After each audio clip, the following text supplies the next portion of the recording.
नमस्कार स्टूडेंट्स, मैं डॉक्टर दिनेश एक बार फिर से आपका आरएस जंक्शन ऑनलाइन स्टडी के प्लेटफॉर्म पे स्वागत करता हूं।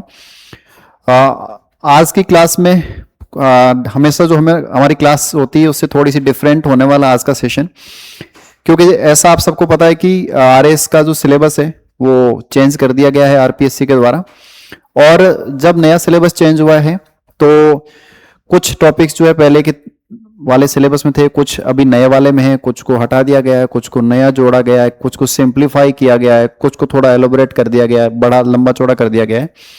तो इस तरीके से अपन एक एक करके जो है इसमें आज वाले सेशन में डिस्कस करेंगे कि पर्टिकुलर अपने साइंस एंड टेक के पार्ट में क्या क्या चेंजेस हुए हैं। जैसा कि आपको पहले भी अनिल सर ने अपनी जो पिछली वीडियोस थी, पिछली जो क्लासेस थी उस क्लासेस के अंदर आपको सर ने कंप्लीट सिलेबस एनालिसिस करवा लिया था। पुराना सिलेबस वर्सेस नए सिलेबस का भी उन्होंने काफी डिटेल एनालिसिस करवा लिया था, उन्होंने समझा दिया था। लेकिन अब अपन एक एक सब्जेक्ट को अलग से डिटेल में सिलेबस डिस्कशन करेंगे, जिसमें कि जो साइंस एंड टेक का पार्ट है वो अपन आज वाले सेशन में डिस्कस करेंगे कि पुराना वाला जो सिलेबस था उसमें और नए वाले सिलेबस में क्या डिफरेंस है, क्या कौन कौन सी चीजें नई जोड़ी गई है, कौन सी चीजें पहले से थी अब उनको रिमूव कर दिया गया है, और कौन सी चीजें थी जिनको मर्ज कर दिया गया। यानी बहुत सारी जगह अलग अलग बिखरा था पहले कंटेंट, उसको उन्होंने अलग अलग टॉपिक्स को एक टॉपिक के अंदर ही सेट कर दिया हो। और किस किस टाइप से कुछ टॉपिक्स ऐसे भी हैं जिनको लगेगा आपको देख के कि इनको पढ़ने की आवश्यकता नहीं है, लेकिन वो टॉपिक कहीं ना कहीं हिडन रूप से आपके सामने सिलेबस के अंदर ही समाहित आपको मिलेंगे। तो आज वाले सेशन में अपन डिटेल एनालिसिस करेंगे साइंस एंड टेक वाले सिलेबस के पार्ट फर्स्ट, यानी साइंस के सिलेबस के लिए आज की क्लास अपनी रहेगी।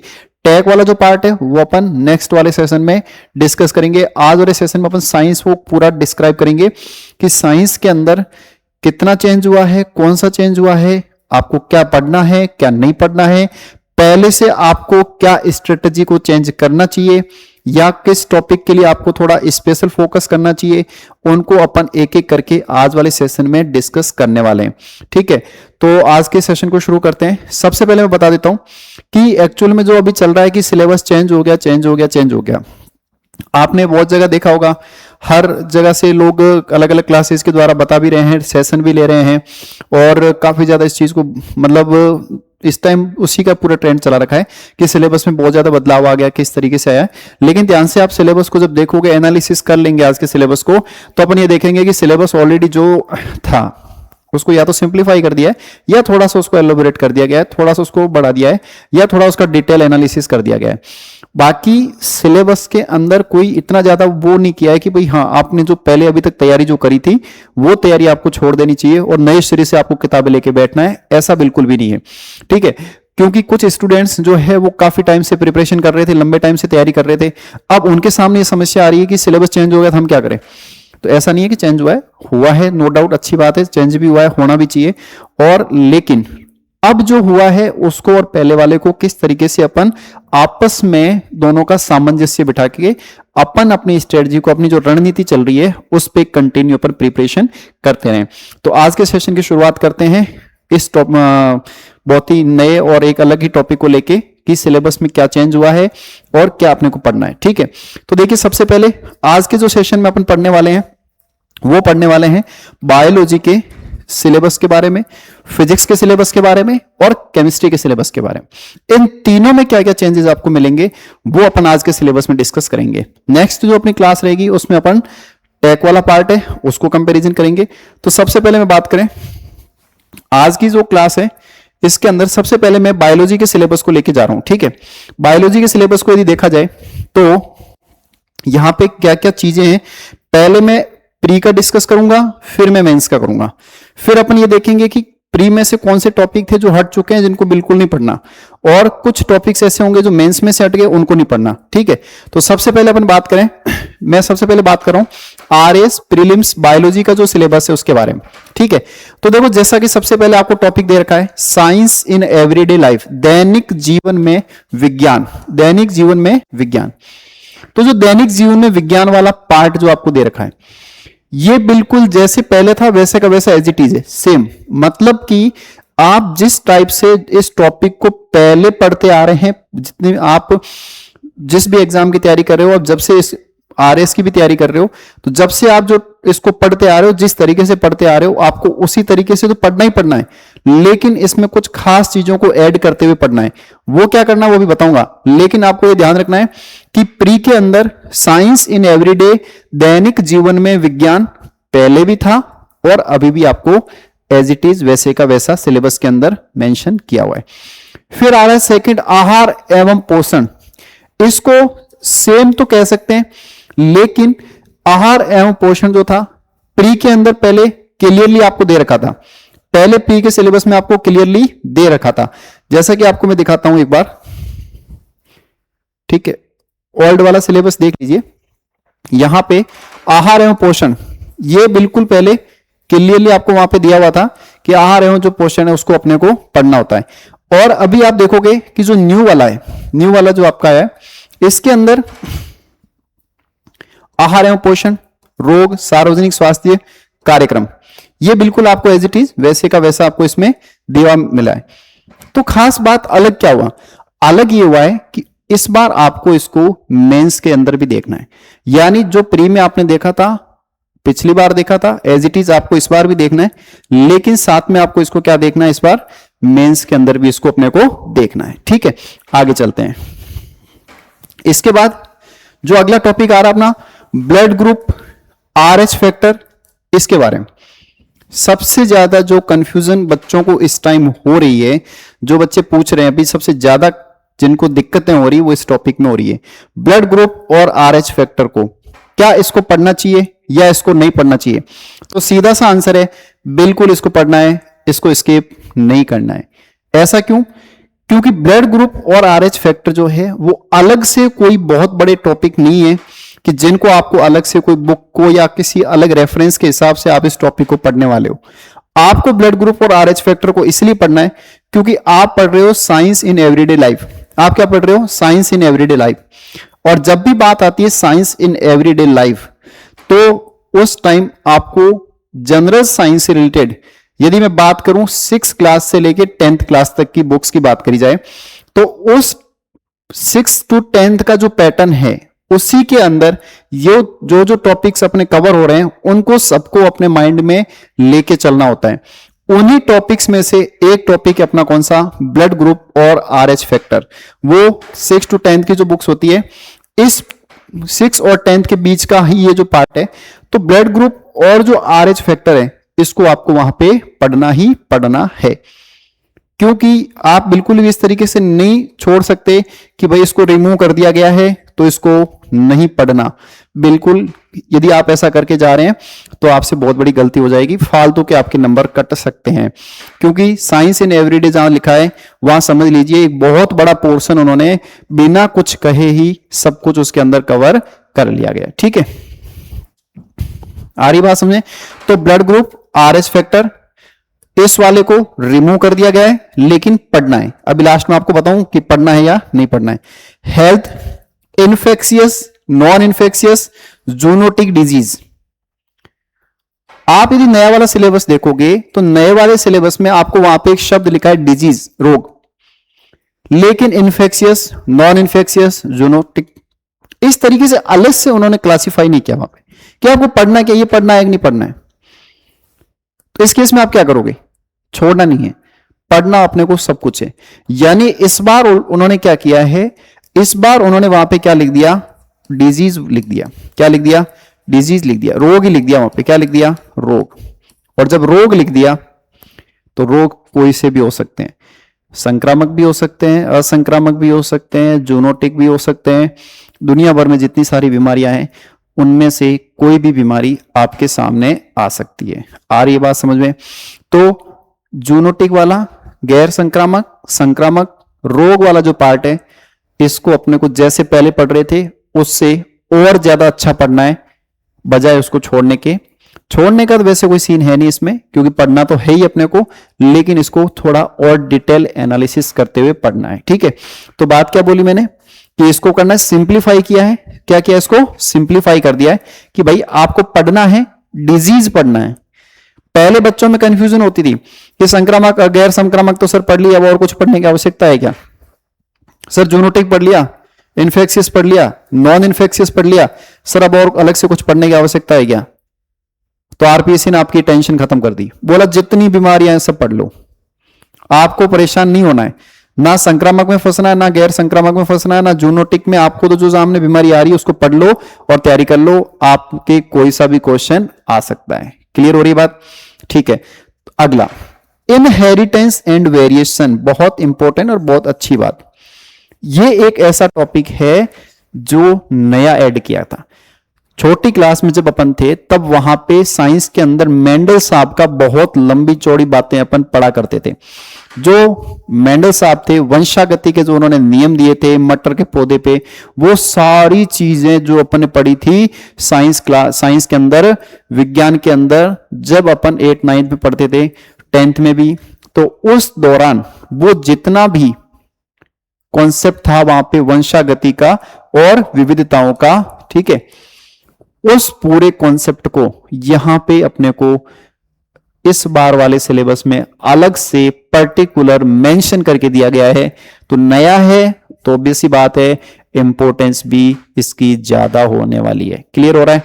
यानी इस वाले टॉपिक को भी अपने को नए सिरे से और अच्छे से डिस्कस करना है। हेल्थ प्रोग्राम्स, बात यह आई है कि हेल्थ प्रोग्राम्स, देखने में आपको ये टॉपिक जो है वो नया लग रहा होगा, दिखने में आपको ये टॉपिक क्या लग रहा होगा? नया। लेकिन इतना टॉपिक ये नया नहीं है, ये टॉपिक नया नहीं है। क्यों? क्योंकि हेल्थ प्रोग्राम्स तो क्या है कि जैसे जैसे गवर्नमेंट्स की स्कीम्स आती रहती है, जब भी बजट आता है या बीच बीच में जब भी गवर्नमेंट कोई ना कोई स्कीम्स लॉन्च, हेल्थ से रिलेटेड स्कीम लॉन्च करती रहती है, कई नए नए प्रोग्राम्स चलाती रहती है, तो ऐसे पहले से ही अपन पढ़ते आ रहे हैं। पहले से ही जब अपन प्रिपरेशन करते थे तो हेल्थ प्रोग्राम्स, अलग अलग जो योजना है जैसे इंद्रधनुष वगैरह जो थी, इसके अलावा भी कुछ चीजें थी, बहुत सारे टॉपिक है जो अपन कहीं ना कहीं करंट से रिलेटेड, रिसेंट में जो चीजें हो रही थी अपने आसपास, गवर्नमेंट के द्वारा जो जो नए नए प्रोग्राम्स लॉन्च किए जाते हैं उनके बारे में अपन पहले भी पढ़ते थे। तो देखा जाए तो ऐड तो पहली बार हुआ ये, लेकिन इसको पढ़ते हुए पहले से आ रहे हैं। यानी ऐड तो अभी हुआ है लेकिन ऑलरेडी अपन इसको पहले से ही पढ़ते हुए आ रहे हैं। ठीक है, अब एक काम करते हैं अपन, अब इसको थोड़ा सा कंपैरिजन करके देख लेते हैं। तो न्यू वाले सिलेबस में पहला जो पॉइंट है क्या लिखा है? दैनिक जीवन में विज्ञान के मूलभूत तत्व, एज इट इज पढ़ना है, कोई कुछ चेंजेस नहीं है। सेकंड थर्ड पार्ट ये वाले हैं टेक्नोलॉजी के, तो अपन नेक्स्ट सेशन में डिस्कस करेंगे। वंशागति एवं विभिन्नता बिल्कुल नया टॉपिक है, तो न्यू टॉपिक है ये, तो इसको अपन इसमें पढ़ना है। और जेनेटिक इंजीनियरिंग वगैरह ये अपन सब टेक वाले पार्ट में देखेंगे। मानव स्वास्थ्य देखभाल, ह्यूमन हेल्थ, ठीक है, और इसकी देखभाल, ये वाला जो है वो क्लियरली इसमें मेंशन अच्छे से। तो हेल्थ तो अपन पहले से पढ़ते आ रहे हैं, तो नया कुछ भी नहीं है अपने लिए। आहार एवं पोषण, न्यूट्रिशन, ठीक है, बैलेंस डाइट जो है वो ऑलरेडी अपन पढ़ते हुए आ रहे हैं, तो इसमें भी कुछ खास नया नहीं है। रोग, ये इंपॉर्टेंट बात है, जो भी अपन डिस्कस कर रहे थे सिंप्लीफाई कर दिया है, कोई किसी से लड़ाई नहीं करेगा। संक्रामक भी पढ़ो, गैर संक्रामक भी पढ़ो, जूनोटिक भी पढ़ो, और आप बीमारियां जानते हो तो उनको भी पढ़ लो, कोई भेदभाव नहीं है। जो भी बीमारी आ रही है सबको बोलो कि हम सबको पढ़ेंगे। सार्वजनिक स्वास्थ्य कार्यक्रम, ठीक है, तो हेल्थ प्रोग्राम्स जो होते हैं उनके बारे में इन्होंने लिखा है अलग से, तो इसको अपने को पढ़ना ही पढ़ना है। हालांकि अपन ऑलरेडी इसको पढ़ते हुए आ रहे हैं, नया कुछ नहीं है, लेकिन लिख के दिया गया है तो अपन इसका नया समझ के स्वागत करेंगे। ठीक है, इसके अलावा जो है वो टेक का पार्ट है। अब अपन थोड़ा ओल्ड वाला सिलेबस देख लेते हैं। ठीक है, ये दैनिक जीवन में विज्ञान के मूलभूत तत्व, ठीक है, पढ़ रहे हैं, कोई दिक्कत नहीं है। कंप्यूटर वगैरह ये सब टेक का पार्ट है, नेक्स्ट सेशन में डिस्कस करेंगे। Blood group and RH factor remove कर चुके हैं, क्या कर चुके हैं? रिमूव। लेकिन क्या करना है? पढ़ना है कि नहीं पढ़ना है? पढ़ना है, अच्छे से पढ़ना है और डिटेल में जाके और पढ़ना है, क्योंकि ब्लड ग्रुप आरएच फैक्टर ये बहुत इंपॉर्टेंट टॉपिक होता है, और ये जो अपनी बेसिक एजुकेशन होती है उसके अंदर ऑलरेडी पढ़ाया जा चुका होता है। और अपना जो साइंस के सिलेबस में पहली लाइन ही क्या है? Science in everyday life. तो वहां पे इसकी इंपॉर्टेंस पहले भी वैसी थी, आज भी ऐसी है, पढ़ना ही पढ़ना है, सेम टू सेम है, कोई दिक्कत नहीं है। बस संक्रामक, असंक्रामक, पशुजन्य रोग, जूनोटिक डिजीज होते हैं, उसके बारे में पहले डिटेल में दे रखा था, अब उसको हटा के सिर्फ रोग लिख के, डिजीज लिख के उसको समेट दिया गया है, यानी आपको इसको भी अच्छे से पढ़ना है। ठीक है, अब इसके बाद तो बाकी का जो पार्ट है वो किसका? अपना पूरा का पूरा साइंस और जो टेक्नोलॉजी वाला पार्ट है उसको अपन नेक्स्ट सेशन में डिस्कस करेंगे, ठीक है। तो अब अपने को कंक्लूजन ये निकल के आ रहा है कि पढ़ना क्या क्या है। तो मेरे हिसाब से आपको क्या पढ़ना चाहिए इसके अंदर, जो पहले पढ़ रहे थे वो सब कुछ आपको वैसे कि वैसा ही पढ़ना है। आपको ऐड क्या करना है, तो ऐड आपको ये करना है कि अब जो डिजीज है, अब जो डिजीज वाला पार्ट है उसको आपको एलोबरेट करके पढ़ना है। थोड़ा सा इसको और जाता है आपको डिटेल में पढ़ना पड़ेगा, क्योंकि पहले आपके पास थोड़ा सा कंफ्यूजन था कि भैया कितना क्या पढ़ना है कितना नहीं पढ़ना। तो पहले थोड़ा सा कंफ्यूजन था, अब आपको वो कंफ्यूजन नहीं बचेगा। क्यों नहीं बचेगा? क्योंकि अब आपको उन्होंने साफ साफ कह दिया है कि भैया डिजीज जितने भी है वो आप सारे पढ़िए। हम नहीं चाहते कि आप परेशान हुए। गैर संक्रामक, संक्रामक, जूनोटिक के अलावा भी दुनिया होती है, उनको भी आपको अच्छे से पढ़ना है, ठीक है। अब मैं यहां पे लिख देता हूं कि पढ़ना क्या है क्या नहीं पढ़ना है। तो बिल्कुल पढ़ना है, पहले भी पढ़ रहे थे और अभी भी आपको क्या करना है, पढ़ना है। क्या करना है बोलो? पढ़ना है, कोई दिक्कत नहीं, पढ़ेंगे साहब। क्या करना है बोलिए? RH फैक्टर वाले को बिल्कुल इसको भी पढ़ना है, ठीक है। पढ़ना है, बिल्कुल पढ़ना है, कोई दिक्कत नहीं है।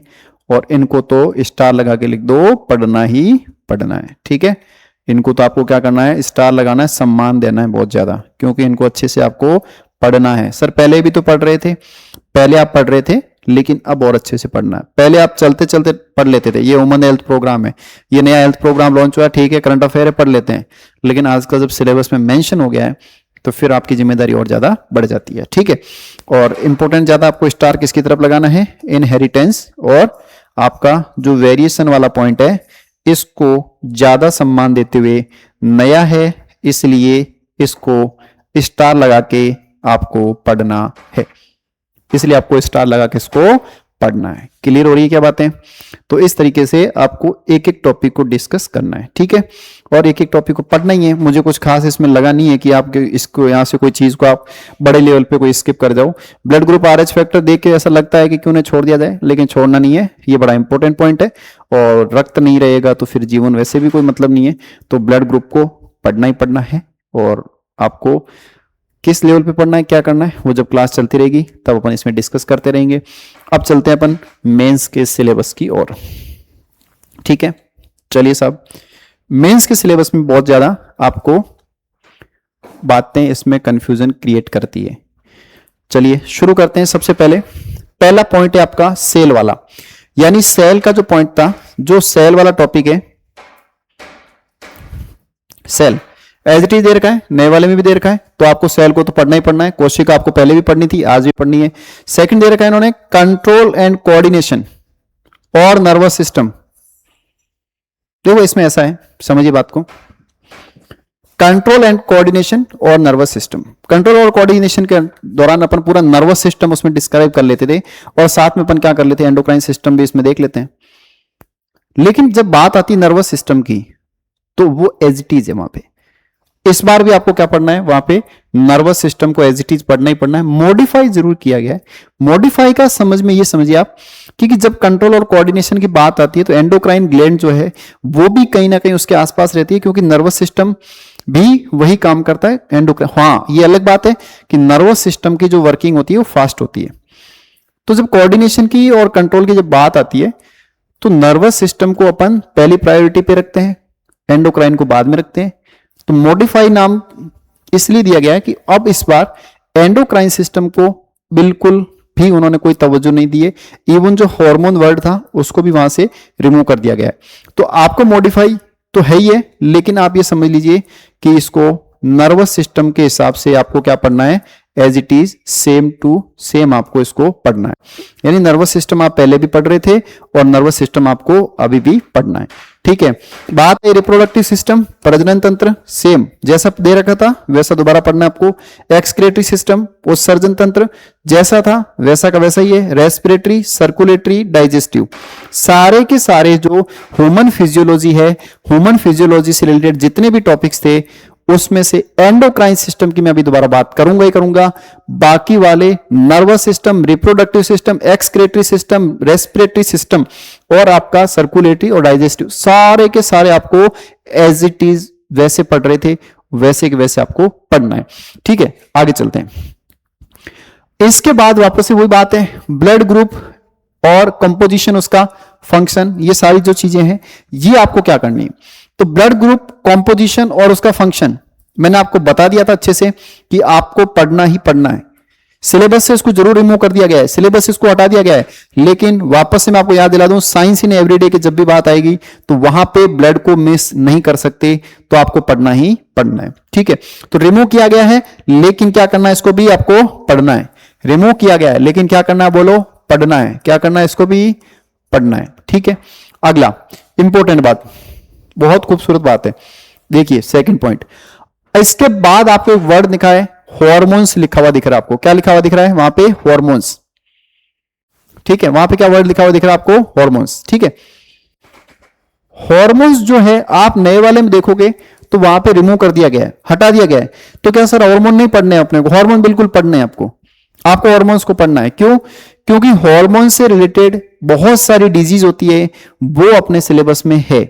जैसे मैं एक एग्जांपल बात करूं, लाइफ स्टाइल डिसऑर्डर की तरफ आप जाओगे तो जैसे एग्जांपल में डायबिटीज ले लिया मैंने, जैसे तो डायबिटीज के केस में अपन क्या करेंगे, रिलेटिव कहां करें, उसको रिलेट कहां से करेंगे, क्योंकि एंडोक्राइन सिस्टम में जाओगे आप, वापस अंतःस्रावी तंत्र में आपको पैनक्रियाज में जाना पड़ेगा, वहां पे आपको इंसुलिन की बातें करनी पड़ेगी, वहां पे ग्लूकागोन की बातें आपको करनी पड़ेगी।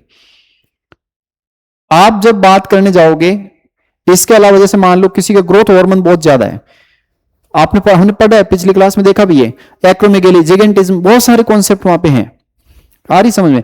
इसके अलावा जैसे थायराइड, तो हाइपोथायरॉयडिज्म, हाइपरथायरॉयडिज्म, ये सारी डिजीज की जब अपन क्लास लेंगे तो डिजीज के अंदर मल्टीपल डिजीज वहां पे आएगी। तो जब मल्टीपल डिजीज अपने सामने आएगी और हार्मोन से रिलेटेड जब डिजीज आएगी तो अपन उस टाइम ये नहीं कह सकते कि हार्मोन को सिलेबस से हटा दिया इसलिए हार्मोन मिस करके आए, नहीं, अपने को हार्मोन्स को अभी भी वैसे का वैसे ही पढ़ना है। यस, ये जरूर है कि एंडोक्राइन ग्लैंड्स को अपन जितना डिस्क्राइब करके पहले पढ़ते थे उतना अपन नहीं पढ़ेंगे, लेकिन हाँ मिस नहीं करना है, एंडोक्राइन ग्लैंड्स को भी पढ़ना है, उनसे रिलीज होने वाले हार्मोन्स को भी पढ़ना है। लेकिन ये चीज माइंड में रखते हुए, क्योंकि ये किससे मैच कर रहा है, ये आपको डायरेक्ट डिजीज वाले सेक्शन मिलेगा। जब अपन डिजीज वाले पार्ट में जाएंगे तो वहां पे बहुत सारे हार्मोन्स जो होंगे उनका वहां पे यूज आएगा, उनकी वहां पे कमी से होने वाले रोग, उनकी वृद्धि से होने वाले रोग, उनको भी अपने को पढ़ना है। तो हार्मोन के आगे मैंने लिख भी दिया है कि आपको डिजीज की वजह से आपको इनको सबको पढ़ना है। इनको सबको किस लिए पढ़ना है? आपको डिजीज के हिसाब से पढ़ना है। तो हार्मोन्स की स्टडी करनी है, सिलेबस में नहीं है, लेकिन इसको अलग से आपको पढ़ना ही पढ़ना है। तो क्या करना है बोलो, बताओ? रिमूव कर दिया है, क्या कर दिया इसको? रिमूव। लेकिन सर हम क्या करें? आपको वही करना है जो आप कर रहे थे, यानी आपको क्या करना है? पढ़ना है। ठीक है, चलिए अगला इन्होंने दिया है genetic and life style disorder. ठीक है, और इससे संबंधित जो विकार होते हैं उनके बारे में बोला है। ठीक है, अच्छी बात है, जितने भी विकार होते हैं उन सब के बारे में इन्होंने बोला गया है। ठीक है, लेकिन खास बात क्या है, अलग से इस बार मेंस में भी उन्होंने कंफ्यूजन आपके लिए नहीं रखा। अलग से आप इस बार भी कंफ्यूज मत होइए कि जेनेटिक पढ़ लिया सर, लाइफ स्टाइल डिसऑर्डर पढ़ लिए और कुछ नहीं पढ़े, नहीं, ऐसा कंफ्यूजन आपको पहले तक था। लेकिन अब उन्होंने वहां पे एक वर्ड लिख दिया है रोग, डिजीज। इसका मतलब आपको वहां पे सब कुछ पढ़ना है, यानी कि है वो का वही, पढ़ना सब कुछ है। क्योंकि जब मैं बीमारी पढ़ाऊंगा आपको, जब मैं डिजीज पढ़ाऊंगा आपको, तो वहां ऐसा नहीं है कि मैं छांट छांट के पढ़ाऊंगा, ये वाली बीमारी ऐसी होती है, ये वाली बीमारी ऐसी होती है, नहीं। जब डिजीज पढ़ाऊंगा, बीमारी पढ़ाऊंगा, तो फिर सारी बीमारियां मैं आपको पढ़ाऊंगा। तो वहां पे सिंप्लीफाई किया गया है, सिलेबस को थोड़ा सा मॉडिफाई करके उन्होंने ये लिखा है कि बच्चे कंफ्यूज हो रहे थे, परेशान हो रहे थे, इसलिए इनको सबको आप क्या लिख दो? एक ही जगह लिख दो। तो क्या करना है? मर्ज कर दिया गया है, विलय कर दिया गया है। विलय एक तरीके से मैंने ऐसे लिख दिया ताकि आप ये समझो कि इनको पढ़ना ही पढ़ना है। ठीक है, तो बिल्कुल इसको भी क्या करना है? बोलो, पढ़ना ही है। इसको भी क्या करना है? आपको पढ़ना ही है, कोई दिक्कत नहीं है, पढ़ेंगे सब। ठीक है, इसके बाद आगे चलिए, इन्फेक्शियस, नॉन इन्फेक्शियस रोग और ये जितने भी है आपके गैर संक्रामक रोग या जो डिजीज जो है, फिर से कंफ्यूजन नहीं रखना है, वापस बता रहा हूं, प्री के लिए भी बता दिया था, मेंस के लिए बता रहा हूं, आपको एज इट इज पढ़ना है, पढ़ना है और पढ़ना है। डिजीज वर्ड के अंदर अलग से कोई भेदभाव नहीं होगा, सबको मौका मिलेगा, सबके लिए अलग से वहां पे पॉइंट बना बना के पढ़ाया जाएगा। ना वहां जूनोटिक को अलग रखा जाएगा, ना संक्रामक को अलग रखा जाएगा, ना असंक्रामक को अलग रखा जाएगा, ना जेनेटिक वालों को, ना लाइफ स्टाइल वालों को, सबको मौका मिलेगा और सबको पढ़ा जाएगा। तो क्या पढ़ना है? बिल्कुल सर, आपने एक बात बोल दी, रोग यानी डिजीज पढ़ना है, मतलब हमारी नजर में सारे रोग समान है, जो है सबको पढ़ना है। ठीक है, यही बात वापस से लिख दी, एपिडेमिक, एंडेमिक, पेंडेमिक, सारी बीमारियां पढ़नी है, बता दिया। बीमारियां हैं तो सारी बीमारियां ही हैं, सबको एक साथ पढ़ना है, कोई किसी के साथ भेदभाव नहीं किया जाएगा। ठीक है, तो सारी चीजें वो की वही है। उसके बाद चलो, इम्यूनिटी, प्रतिरक्षा और टीकाकरण, वैक्सीनेशन वगैरह, अच्छी बात है, पढ़ना ही था, पहले भी पढ़ते थे, अभी भी पढ़ना है, कोई खास बात नहीं है। उसके बाद एक जो टॉपिक हटा चुके हैं, वो हटा कौन सा है, जिसके आगे मैं लिख देता हूं, इन दोनों को पढ़ना ही पढ़ना है, इन सबको क्या करना है आपको, पढ़ना है, इन सबको क्या करना है आपको, पढ़ना है। ठीक है, इनको भी पढ़ना है सबको। अब इसके बाद चलें आगे। पहले एक था जो ड्रग और एल्कोहल है, इनका एब्यूज, यानी इनका जो मादक पदार्थ वगैरह होते हैं, जो एल्कोहल और जो नशीले पदार्थ होते हैं, इनसे होने, इनका जो दुरुपयोग होता है, जो इनका मिसयूज होता है, उसके लिए एक अलग से टॉपिक दिया गया था। अब उसको रिमूव कर दिया गया है। तो जो नहीं पढ़ना है वो क्या नहीं पढ़ना है आपको, इस वाले को नहीं पढ़ना है। किस वाले को नहीं पढ़ना आपको, ड्रग और एल्कोहल वाला जो एब्यूज वाला टॉपिक है, इसके आगे लिख दीजिए कि इसको आपको नहीं पढ़ना है, यानी इसको आप बिल्कुल अच्छे तरीके से छोड़ सकते हो, इसको आप क्या कर सकते हो, पूरा अच्छे से छोड़ सकते हो। तो सर अब जाके कोई टॉपिक आया है ऐसा जिसको हम छोड़ने की कल्पना कर सकते हैं, कल्पना नहीं, आप इसको हकीकत में भी छोड़ सकते हो। यहां से ये इंपॉर्टेंट टॉपिक था, पहले किसी जमाने में क्वेश्चन आते थे, अच्छे क्वेश्चन आते थे, लेकिन अब इसको पूरी तरीके से रिमूव कर दिया गया है, तो इसको पढ़ने की आवश्यकता नहीं है, क्योंकि ये कहीं पर भी डायरेक्टली या इनडायरेक्टली कहीं पर इसको मर्ज भी नहीं किया गया है, तो ज्यादा पैनिक होने की आवश्यकता नहीं है। ठीक है, एक और टॉपिक है जिसको हटा दिया गया है, मेडिसिनल प्लांट, औषधीय पादप। जो पहले कुछ मेडिसिनल प्लांट थे, और वो भी राजस्थान के संदर्भ में, किसके संदर्भ में, राजस्थान के संदर्भ में, जो पहले अपन पढ़ा करते थे, औषधीय पादप जो पढ़ा करते थे, उन औषधीय पादप को, मेडिसिनल प्लांट्स वाले सेगमेंट को इन्होंने पूरी तरीके से हटा दिया है। कोई बात नहीं सर, हम इसको बिल्कुल नहीं पढ़ेंगे, बिल्कुल नहीं पढ़ना है बच्चों आपको, तो इसको भी आपको नहीं पढ़ना है। ठीक है, यानी कि मेडिसिनल प्लांट्स वाला जो पार्ट है, उनको, औषधीय पादप वाला जो सेगमेंट था, उसको कंप्लीट रिमूव कर दिया गया है, तो आपको इस वाले टॉपिक को भी दोबारा पढ़ने की आवश्यकता नहीं है। ठीक है, फिर आते हैं प्लांट फंक्शन एंड यूज। ठीक है, प्लांट वाली यदि बॉटनी की बात करूं मैं, तो इसमें आपको सेम एज इट इज सब कुछ है, और एक टॉपिक जो नया ऐड किया गया ना, वो मैं आपके बात कर रहा था, फूड एंड न्यूट्रिशन। देखो, अब अभी अपन बात कर रहे थे प्री के अंदर, तो प्री के अंदर जब अपन पहले थे तो पढ़ते थे, इस बार भी पढ़ेंगे प्री में, लेकिन इस बार आपको प्री के साथ साथ क्या करना है, मेंस के अंदर भी आपको पढ़ना है। बाकी प्लांट वाले में बात करूं तो न्यूट्रिशन, ग्रोथ रेगुलेटर, वर्दी नियामक वगैरह जो थे, वो सारे एज इट इज आपको पढ़ने। ठीक है, लैंगिक अलैंगिक प्रजनन, sexual asexual reproduction, as it is आपको पढ़ना है। नया जो चीज है वो आपको क्या मिलेगा, फूड एंड न्यूट्रिशन। नया नहीं है ये सिर्फ प्री के लिए था, लेकिन अब इसको मेंस में भी डाल दिया है, तो अपन इसको मेंस में भी पढ़ेंगे। तो एक बार के लिए अपनी फटाफट से अपन शीट देख लेते हैं, नया वाला सिलेबस ये रहा। तो आपको यहां पे देखोगे बायोलॉजी वाला, सेल एज इट इज, पादप भाग, उनके कार्य, यूज, ठीक है, पादप पोषण, ठीक है, फूड न्यूट्रिशन हो गया, वर्दी नियामक हो गए एज इट इज। ठीक है, उसके बाद इसमें कृषि और बागवानी को स्पेशली बोल दिया गया है, तो अपन जब पढ़ेंगे तो मेरे हिसाब से ये है कि जब अपन वर्दी नियामक को जब पढ़ते हैं तो सारा डिटेल में पढ़ेंगे, तो इसको अलग से कोई ऐसा नहीं है कि अपन कृषि और बागवानी के विशेष संदर्भ में पढ़ें। हाँ, इनको थोड़ी प्रायोरिटी ज्यादा देंगे, वेटेज ज्यादा देंगे, लेकिन पढ़ना अपने को सबको ही है। लैंगिक अलैंगिक प्रजनन, ठीक है, पढ़ेंगे, अच्छी बात है। मानव शरीर क्रिया विज्ञान की बात करें, ह्यूमन फिजियोलॉजी की, तो यहाँ पे देखो पाचन लिखा हुआ है, श्वसन लिखा हुआ है, परिसंचरण लिखा हुआ है, उत्सर्जन लिखा हुआ है, प्रजनन लिखा हुआ है, तंत्रिका तंत्र लिखा हुआ है, लेकिन यहाँ पे अंतःस्रावी तंत्र नहीं है।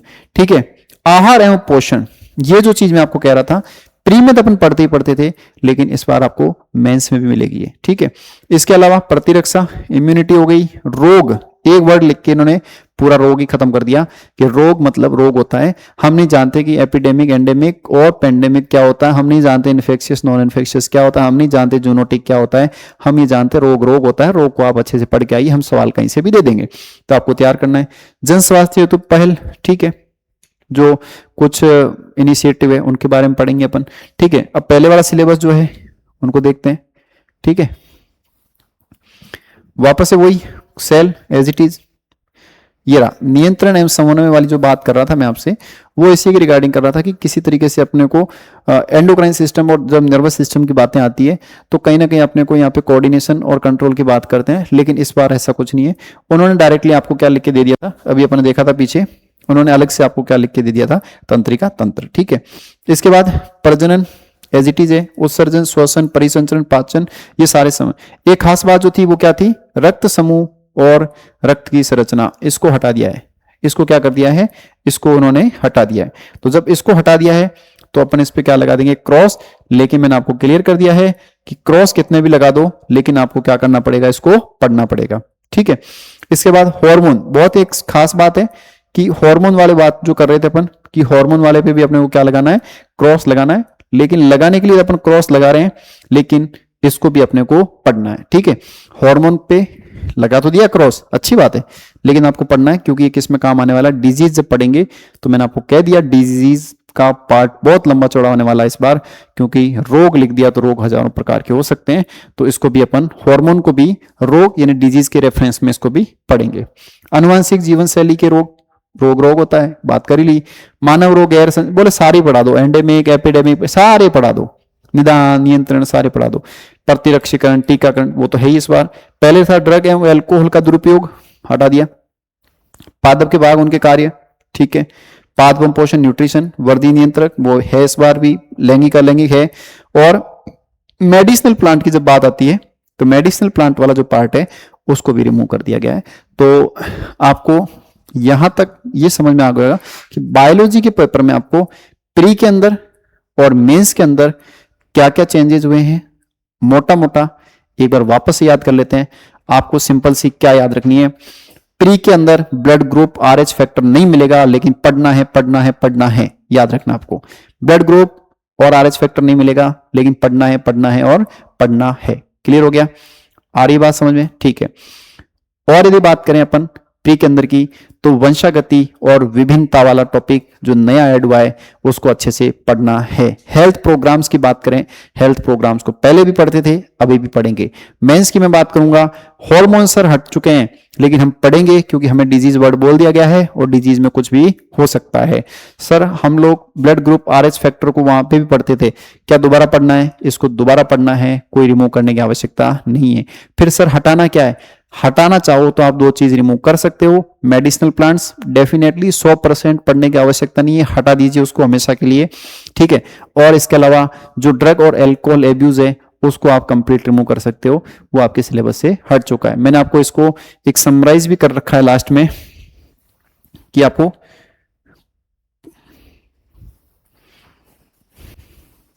ठीक है, यहां से देख लीजिए, ये देखिए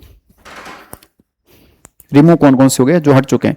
ब्लड हट चुका है, हार्मोन हट चुका है, ड्रग एब्यूज हट चुका है, मेडिसिनल प्लांट्स जो है वो हट चुके हैं, नशीले पदार्थ का दुरुपयोग, औषधि पादप हट चुके हैं। लेकिन इसमें आपको क्या करना है मैं आपको बता देता हूं, हट चुके हैं, लेकिन आपको मैं इस पे रेड पिंक सर्कल कर देता हूं कि आपको पढ़ना इनको है, इसको भी पढ़ना है, इसको भी पढ़ना है। बाकी वाले आप दो चाहे पढ़ो चाहे मत पढ़ो, लेकिन इन दोनों को तो आपको पढ़ना ही पढ़ना है। हटा दिया, अच्छी बात है, RPSC ने अपना काम कर दिया, लेकिन हमें ये सब्जेक्ट अच्छे लगते हैं, ये टॉपिक अच्छे लगते हैं, हमें बहुत पसंद है, क्योंकि रक्त के बिना हम जीवन नहीं रह, हमारा जीवन नहीं चल सकता, हार्मोन के बिना जिंदगी नहीं चल सकती, तो हमें ये अच्छे लगते हैं, तो हम इनको पढ़ेंगे, बिल्कुल अच्छे से पढ़ेंगे, ठीक है। आगे चलते हैं फिजिक्स और केमिस्ट्री की ओर। आइए साहब, RS मींस केमिस्ट्री की मैं बात करूं यदि प्री की बात करें तो दैनिक जीवन में रसायन आई जाती है, अपन बात कर ही लेते हैं, जब दैनिक जीवन का विज्ञान पढ़ते हैं तब सारा पढ़ते हैं। अब मैं बात करूं मेंस की, सिर्फ मैं किसकी बात कर रहा हूं यहाँ पे, मेंस की। तो देखो मेंस के अंदर यदि बात करें तो इस बार नया क्या ऐड हुआ है, ज्यादा जब केमिस्ट्री का सिलेबस अपन डिस्कस करने जा रहे हैं तो जब बात आती है ना सिलेबस चेंज हुआ, तो पहले से ही ऐसा आभास हो रहा था कि केमिस्ट्री में कोई ज्यादा ऊपर नीचे बदलाव होने नहीं है, ठीक है। और वाकई में ऐसा ही हुआ है। जैसे अपन बायोलॉजी को डिटेल में देखा, वैसे यदि बायोलॉजी को देखोगे तो केमिस्ट्री को आप देखोगे तो केमिस्ट्री में आपको इतने ज्यादा बदलाव लगेंगे नहीं। यानी आपको, मेरी राय तो यह है कि जैसे आप पहले पढ़ रहे थे, आप थोड़ा सा उससे और अच्छा पढ़िए, एडवांस पढ़िए, थोड़ा एक्स्ट्रा पढ़ना है, कुछ टॉपिक्स को छोड़ना अब आपको कुछ भी नहीं है। जैसे आपको मैंने अभी बायोलॉजी में सहूलियत दी थी कि 2 टॉपिक ऐसे हैं जिनको आप कंप्लीट उड़ा सकते हो, रिमूव कर सकते हो, हमें जरूरत ही नहीं है उनकी, लेकिन यहां पे ऐसा नहीं है। देखिए पहला हरित रसायन है उसके अनुप्रयोग, बिल्कुल नया जुड़ा है। और जब कोई चीज नई जुड़ती है, नई नई मार्केट में आती है, तो उससे रिलेटेड क्वेश्चन आने के चांसेस अपने आप बढ़ जाते हैं। तो हरित रसायन और उसके अनुप्रयोग एप्लीकेशंस आपको पढ़ने हैं, ठीक है, नया टॉपिक है। ईंधन को पढ़ना है, ऑक्टेन रेटिंग को पढ़ना है, और ये तीनों के तीनों जो टॉपिक है ये क्या है, आपके नए टॉपिक है, न्यूली एडेड टॉपिक है, ठीक है, समझ में आ गया, कोई दिक्कत नहीं। लेकिन एक ऐसा टॉपिक है जिसको इन्होंने यहां से हटा दिया गया है। इसको क्या कर दिया इन्होंने, हटा दिया गया है, रिमूव कर दिया गया है। क्या कर दिया गया है, रिमूव कर दिया गया है, ठीक है। लेकिन आप सोचिए, रिमूव कर दिया है, किया किसको है, द्रव्य की अवस्था। आप जब 6 to 10 की बुक्स पढ़ते हो तो द्रव्य की अवस्था तो बड़ा ही बेसिक सी बात होती है कि द्रव्य की अवस्था कौन सी होती है, कितने प्रकार की होती है, उनके क्या क्या गुणधर्म होते हैं। एक बेसिक लेवल पे ये चीजें ऑलरेडी पढ़ाई जाती है हमने को, जब अपन 11 12 में आते हैं उससे पहले ही अपन पढ़ के आ चुके होते हैं। आरएस की प्रिपरेशन से पहले पता नहीं कितनी बार किस किस एग्जाम के लिए या अपने ग्रेजुएशन के टाइम पे यार पता नहीं कितनी बार इस टॉपिक को पढ़ चुके होते हैं। फिर अपन परमाणु की संरचना पढ़ेंगे और भी आगे केमिस्ट्री के टॉपिक्स पढ़ेंगे। तो क्या द्रव्य की अवस्था छोड़नी चाहिए, बिल्कुल नहीं, छोड़ने जैसा कुछ टॉपिक है ही नहीं। तो जब इतना सारा कुछ पढ़ रहे हैं तो वापस हमेशा माइंड में रखिए, जब एवरीडे साइंस की मैं बात करता हूं तो बात मैं यही करता हूं कि 6 to 10 और आपको द्रव्य की अवस्थाएं बहुत बेसिक लेवल पे जब आप होते हो तब आपको पढ़ा दी जाती है। तो इसको आपको डिटेल में अच्छे से पढ़ना है, बिल्कुल भी परेशान होने की आपको आवश्यकता नहीं है, ठीक है। तो क्या बोला मैंने, द्रव्य की अवस्था आपको पढ़ना है, रिमूव कर दिया गया है, लेकिन इसको भी आपको क्या करना है, पढ़ना है। क्या करना है बोलो, पढ़ना है। बाकी में तो कोई दिक्कत है ही नहीं, क्योंकि बाकी तो नए हैं, नए वालों को तो पढ़ना ही पढ़ना है। हटा तो दिया, लेकिन इसको क्या करना है, पढ़ना है, ठीक है। हटाया जरूर है इसको, लेकिन इसको पढ़ना आपको है। एक बार इसके सिलेबस को देखते हैं वापस से, ठीक है। आइए केमिस्ट्री में मेरे साथ, दैनिक जीवन में रसायन विज्ञान, जहां ये वर्ड लिख दिया वहां समझ लीजिए सब कुछ लिख दिया उन्होंने, सब कुछ चीजें आ गई। परमाणु की संरचना पहले भी था, अभी भी है। धातु, अधातु, उपधातु पहले भी था। मेटलर्जी था, ठीक है। महत्वपूर्ण अयस्क और मिश्र धातु थे, पहले भी थे। अम्ल, क्षार और लवण पहले भी था। पीएच और बफर की अवधारणा, ठीक है।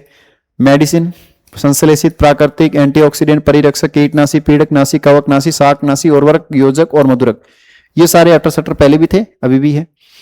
कार्बन एवं इसके यौगिक तथा उनके घरेलू एवं औद्योगिक अनुप्रयोग पहले भी था, अभी भी ऐसा कैसा ही है, कोई दिक्कत नहीं है। ईंधन की मैं बात करूं, नया टॉपिक है, पिछली बार में नहीं था, इस बार डाल दिया। ऑक्टेन रेटिंग नया डाला है, तो न्यूली एडेड में आएगा, पढ़ना है, ज्यादा डिटेल में पढ़ना है, ठीक है।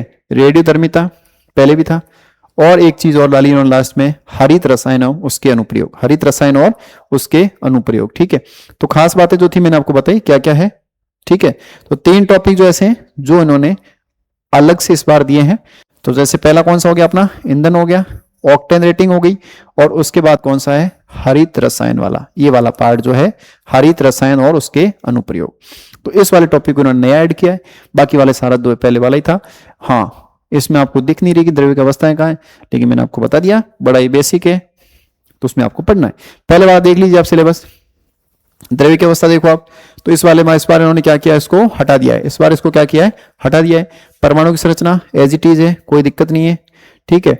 उसके बाद आप देखो धातु, अधातु, उपधातु, धातु क्रम सिद्धांत, विधियां, महत्वपूर्ण अयस्क, मिश्र धातु, अम्ल, क्षार, लवण, पीएच, बफर की अवधारणा, औषधियां, संश्लेषित, प्राकृतिक, एंटीऑक्सीडेंट, परिरक्षक, कीटनाशी, पीड़कनाशी, कवकनाशी, शाकनाशी, उर्वरक, योजक और मधुरक, ये सारे के सारे एज इट इज है। कार्बन वाला सेगमेंट सेम है, औद्योगिक अनुप्रयोग, ठीक है। और इसके बाद रेडियो एक्टिविटी, अवधारणा, अनुप्रयोग सेम है। तो चेंज क्या है, नए टॉपिक कितने, 3। कौन से, ईंधन, ऑक्टेन रेटिंग, हरित रसायन के अनुप्रयोग, और हटाया क्या है, द्रविक अवस्था। लेकिन हम क्या जानते हैं, कुछ भी नहीं हटाया है, उल्टा हमें 3 टॉपिक और एक्स्ट्रा पढ़ने। तो बात करें केमिस्ट्री की, तो माइंड में क्या रहेगा, सर सब कुछ पढ़ना है पहले वाला, उसके अलावा 3 टॉपिक को और अच्छे से पढ़ना है। ठीक है, चलिए अब चलते हैं फिजिक्स की ओर। ठीक है, फिजिक्स में चलते हैं। तो फिजिक्स में क्या क्या है जो नया हुआ है। ठीक है, तो फिजिक्स की नई जो बात कर रहे हैं, फिजिक्स में नया क्या क्या हुआ है वो देखते हैं। देखो सबसे पहले नया आपको इसमें भी कुछ नहीं लिखेगा, लेकिन टॉपिक जब लिखे हुए देखते हैं तो अपने को लगता है वाकई में नया आया है। जैसे मैं बात करूं गति, कार्य, शक्ति और ऊर्जा। ठीक है, मोशन, ठीक है, वर्क, पावर और एनर्जी। ठीक है, अब देखिए बात करते हैं अपन, ये टॉपिक जो है वो क्या है, बिल्कुल इस बार नया ऐड हुआ है।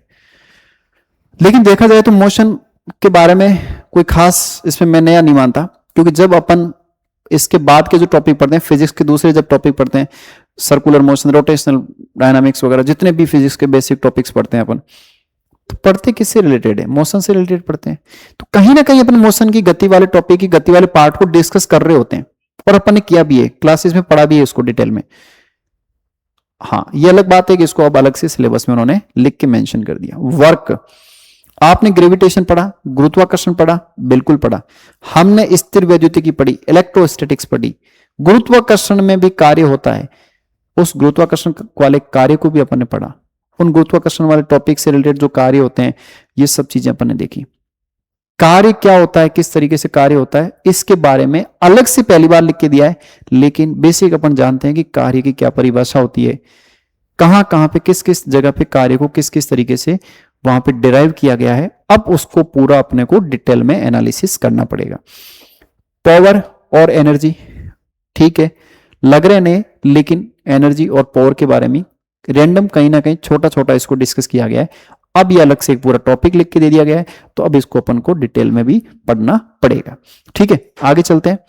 भौतिक के चिकित्सकीय निदान में अनुप्रयोग, ये बड़ा इंपॉर्टेंट है और बहुत ही खास टॉपिक है। देखिए अभी तक की यदि बात करूं मैं, तो इससे पहले तो अपन जब भी बात कर रहे थे किसकी, फिजिक्स की, तो बात कर रहे थे वहां पे कि जब अपन एमआरआई की बात कर रहे थे या वहां पे न्यूक्लियर मेडिसिन की बात कर रहे थे। लेकिन इस बार उन्होंने क्या किया है, सिलेबस को थोड़ा सा एलोबरेट कर दिया गया है, थोड़ा सा इन्होंने विस्तृत कर दिया गया कि आप एमआरआई ही क्यों पढ़ रहे हो, आप एनएमआर तक ही क्यों जा रहे हो। आप तो एक काम करिए सर, जो भी मेडिसिन मतलब जितना भी ट्रीटमेंट के लिए, जो भी ट्रीटमेंट के लिए चिकित्सा क्षेत्र में जहां जहां पर फिजिक्स डायरेक्टली इनडायरेक्टली काम कर रहा है, उस पूरे को पढ़ लीजिए। जो भी टूल्स आप काम में ले रहे हो, जो जो इन्वेस्टिगेशन के दौरान आप जो जो चीज मशीनरी यूज में ले रहे हो, उन सबको पढ़िए।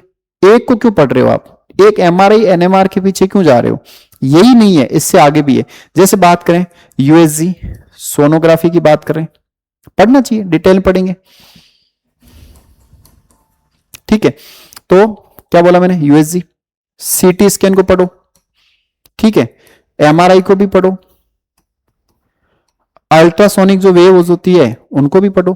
यानी कि जहां जहां आपको लग रहा है कि चिकित्सा क्षेत्र में आपको फिजिक्स वहां पे डायरेक्टली इनडायरेक्टली जो जो रोल प्ले कर रही है, उसको सबको पढ़ो।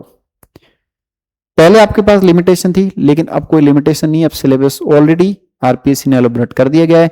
यानी आपको डिटेल जाके एनालिसिस करना पड़ेगा कि सोनोग्राफी किस, पहले इतना था अपन देखते थे कि भाई हाँ यूएसजी होती है, ठीक है, ये वेव्स होती है, या फिर एमआरआई होती है, वो इस कॉन्सेप्ट पे काम करती है। लेकिन अब आपको कहां जाना पड़ेगा, डिटेल एनालिसिस करना पड़ेगा कि हाँ भाई ये पर्टिकुलर जो है, मान लीजिए अपन एमआरआई की बात करें, लिखा हुआ नहीं है वहां पे एमआरआई, ठीक है, लेकिन एक बात लिख दी उन्होंने तो सब कुछ लिख दिया। सीटी स्कैन की बात कर ली, यूएसजी की बात करी, तो अब वो थोड़ा डिटेल जाके भी उसको पूछ सकते हैं, किस कॉन्सेप्ट पे किस तरीके से इसकी वर्किंग होती है, उस लेवल पे जाके आपके सामने क्वेश्चन आ सकता है। आ रही है बात समझ में, तो आपको उसको अच्छे से पढ़ना है, यानी डिटेल एनालिसिस पढ़ना है। अब आपको यहाँ पे लिमिटलेस पढ़ना होगा और लिमिटलेस का मतलब ये नहीं है कि आप दुनिया भर की फिजिक्स पढ़ लो।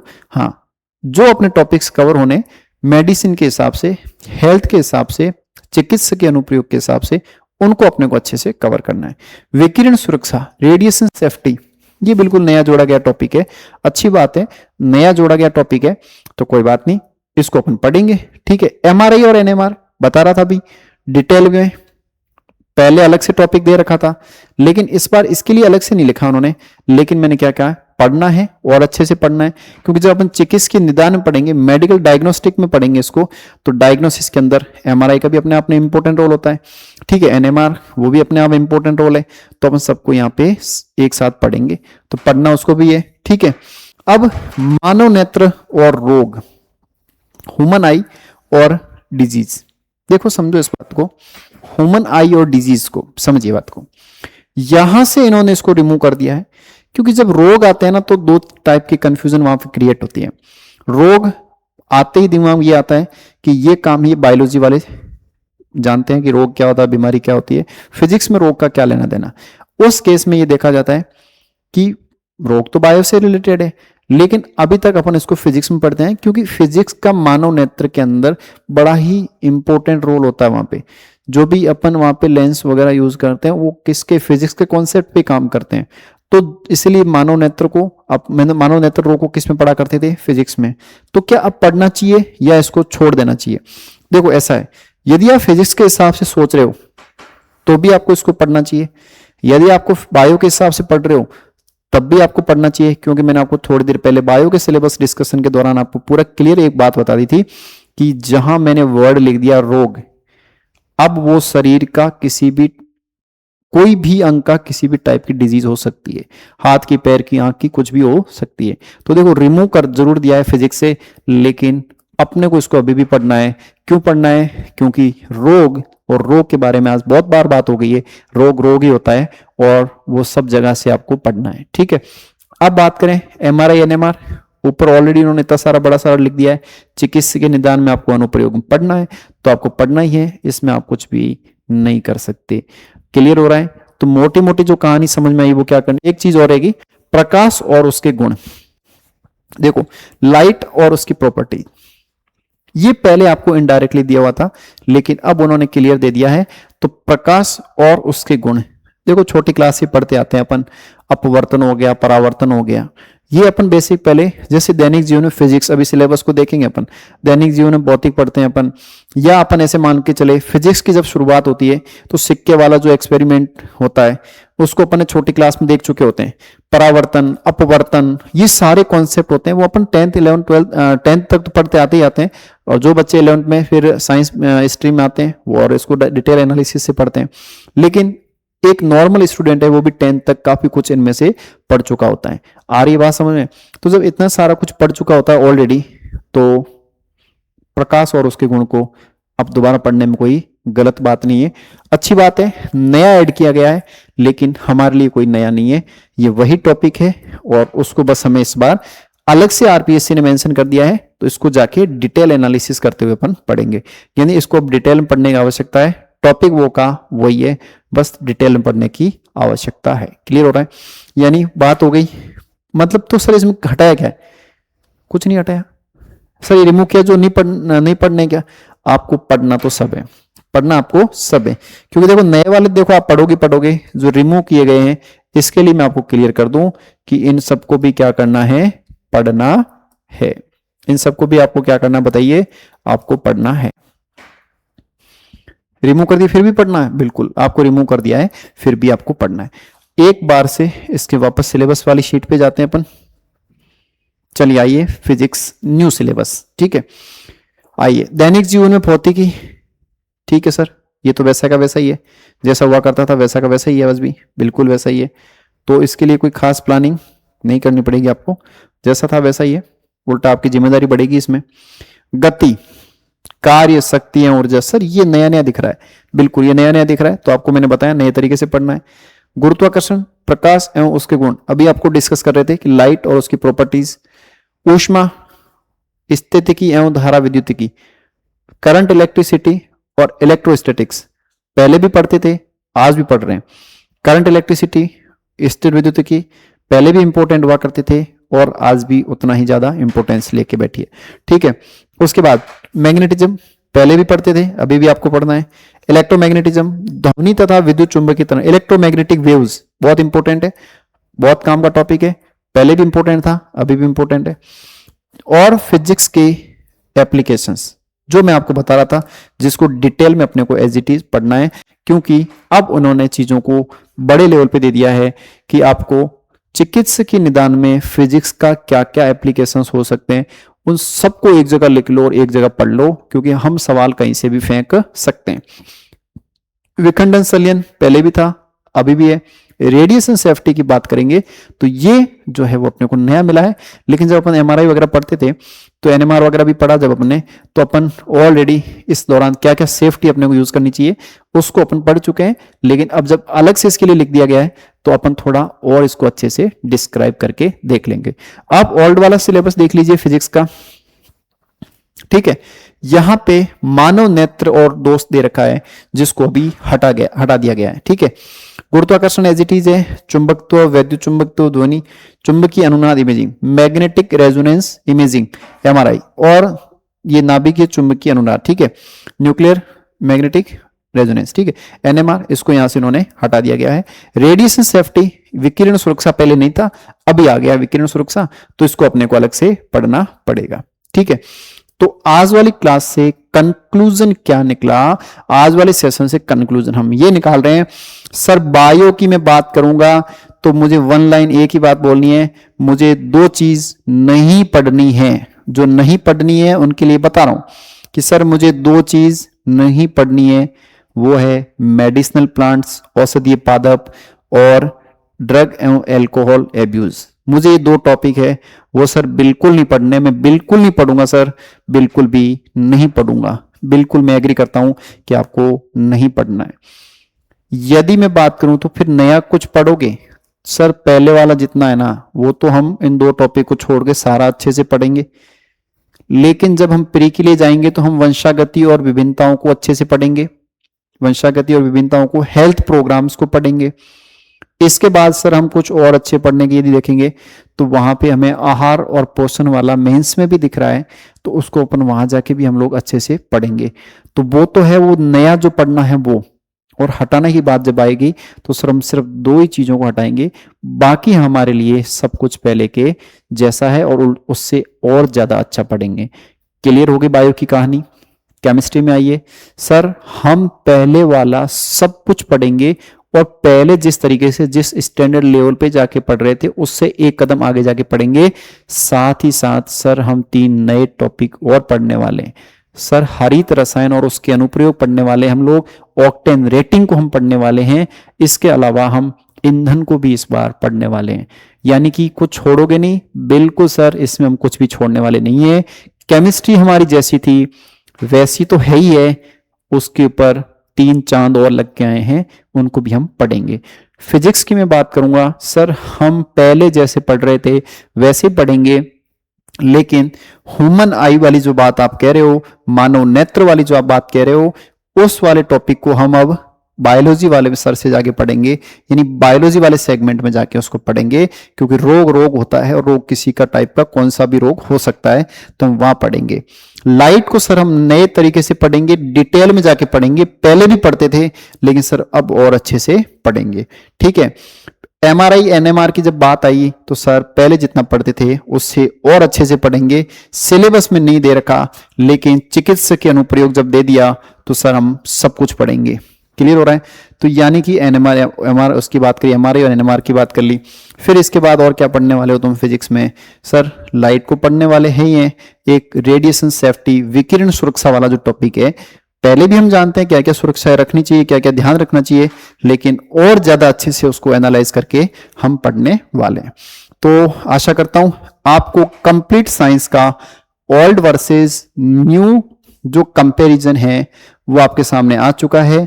अब किसी प्रकार का कोई कंफ्यूजन आपको नहीं रहना चाहिए।